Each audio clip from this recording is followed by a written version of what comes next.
లడ్డికాపూర్ లో అగ్ని ప్రమాదం జరిగింది. మొఘల్ ఖానాల వద్ద ఒక ఫర్నిచర్ గోదాంలో భారీగా మంటలు చెలరేగాయి.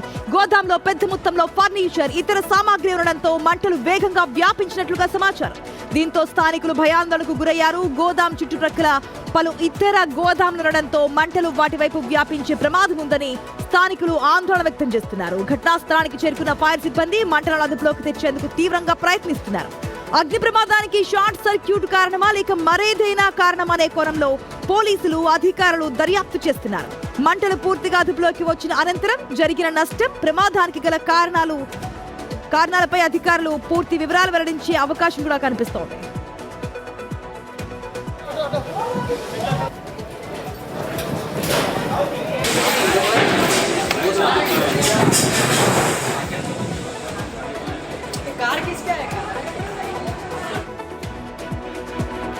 మనం చూస్తున్నాం ముఘల్ ఖానాల వద్ద ఉన్నటువంటి ఫర్నిచర్ గోదాంలో అగ్ని ప్రమాదానికి సంబంధించి ఇప్పటికే భారీగా మంటలు ఎగిసిపడుతున్నాయి. కంట్రోల్ చేయడానికి అయితే ఫైర్ సిబ్బంది కూడా అక్కడ చేరుకున్నటువంటి విజువల్స్ కూడా మనం చూస్తున్నాం. పూర్తి అప్డేట్స్ తెలుసుకుందాం. మా ప్రతినిధి సుచిత సిద్ధంగా ఉన్నారు.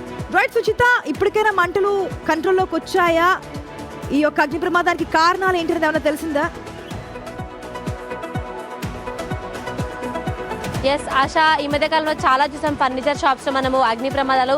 అయితే ఇప్పుడు కూడా గుడిమల్కాపూర్ పోలీస్ స్టేషన్ పరిధిలో మొఘల్ ఖానా వద్ద అయితే చాలా ఫర్నిచర్ షాప్స్ సంబంధించిన గోదాములు ఉంటాయి. దాంట్లో అయితే ఒక గోదాంలో మంటలు అంటుకున్నా కూడా తెలుస్తుంది. ఎందుకు అంటుకున్నాయి, ఎవరైనా ఏదైనా పొగాకైనా ఏదైనా అంటించి అక్కడ చూసుకోకుండా అగ్గిపుల్ల ఏదైనా పడేసారా, లేకపోతే ఇంకేమైనా కారణాలు ఉన్నాయా, లేకపోతే షార్ట్ సర్క్యూట్ జరిగిందనే కోణంలో ప్రస్తుతము చూస్తున్నారు. మేజర్గా ప్రస్తుతం మంటలు అదుపులోకి రావడం ఇంపార్టెంట్ కాబట్టి ప్రెసెంట్ అయితే ఫైర్ ఇంజన్స్ అక్కడికి చేరుకున్నాయి. మంటలు అదుపులోకి.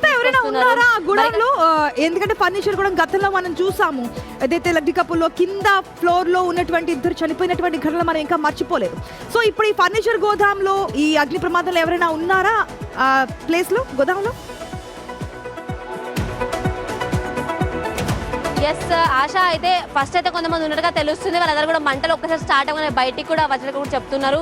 అయితే పూర్తిగా ఇంకెవరు ఉన్నారని డీటెయిల్స్ ఇంకా క్లియర్గా తెలియాల్సింది. మేజర్గా అయితే ఇక్కడ వర్క్ నడుస్తూ కూడా ఉంది. ఫర్నిచర్స్ ప్రిపేర్ చేసి రెడీ చేస్తున్నారు. ఒక ఇద్దరు ముగ్గురికి అయితే వర్కర్స్ కూడా లోపల ఉన్నట్టుగా తెలుస్తుంది. అయితే మేజర్గా ఫస్ట్ ఉన్నారు. తర్వాత మంటలు స్టార్ట్ అయిన తర్వాత ఒక్కసారిగా అందరూ బయటకి పరిగెత్తు వచ్చినట్టుగా కూడా చెప్తున్నారు. చుట్టుపక్కల కూడా చాలా గోదామ్స్ ఉంటాయి. అయితే దేనికైనా మంటలు అంటుకుంటాయి అనే కొన్ని ఫస్ట్ అయితే మంటలు అదుపులోకి తీసుకురావడానికి అయితే ప్రయత్నిస్తున్నారు. ఫస్ట్ ఫైర్ని అయితే కంట్రోల్ చేస్తే తర్వాత ఏంటి అనేది అయితే తెలుస్తుంది మేజర్గా. మరి కాసేపట్లో మనం కూడా అక్కడికి వెళ్దాము ఆశా. వెళ్ళి అసలు ఏంటి అక్కడ డీటెయిల్స్ క్లియర్గా కూడా నేను మీకు అందిస్తాను ASHA. Right Suchitha, thanks for the update. మొత్తంగా ఫర్నిచర్ షాప్ లో ఇటువంటి అగ్ని ప్రమాదాలు చోటు చేసుకున్నప్పుడు ఆల్రెడీ అవి ఇంకాస్త నిప్పును కలిగించేటువంటి ఆస్కారం ఉంటుంది. ఒక ఫోమ్ కావచ్చు, వుడ్ కావచ్చు, ఇవన్నీ కూడా. సో ఎప్పుడైనా చిన్న ప్రమాదం జరిగిన, అంటే చిన్న నిప్పురవ్వ అక్కడ ఉన్నా సరే ఆ మంటలు ఇంకాస్త వ్యాపించే అవకాశం ఉంటుంది. గతంలో కూడా అనేక ఇన్సిడెంట్స్ మనం చూసాం, ప్రాణాలు కోల్పోయినటువంటి ఘటనలు కూడా చూసాం. సో అక్కడ ఏం జరిగింది, ఇప్పుడైతే కంట్రోల్ చేయడానికి అగ్నిమాపక సిబ్బంది అక్కడ చేరుకున్నట్టుగా తెలుస్తోంది. మరి అప్డేట్స్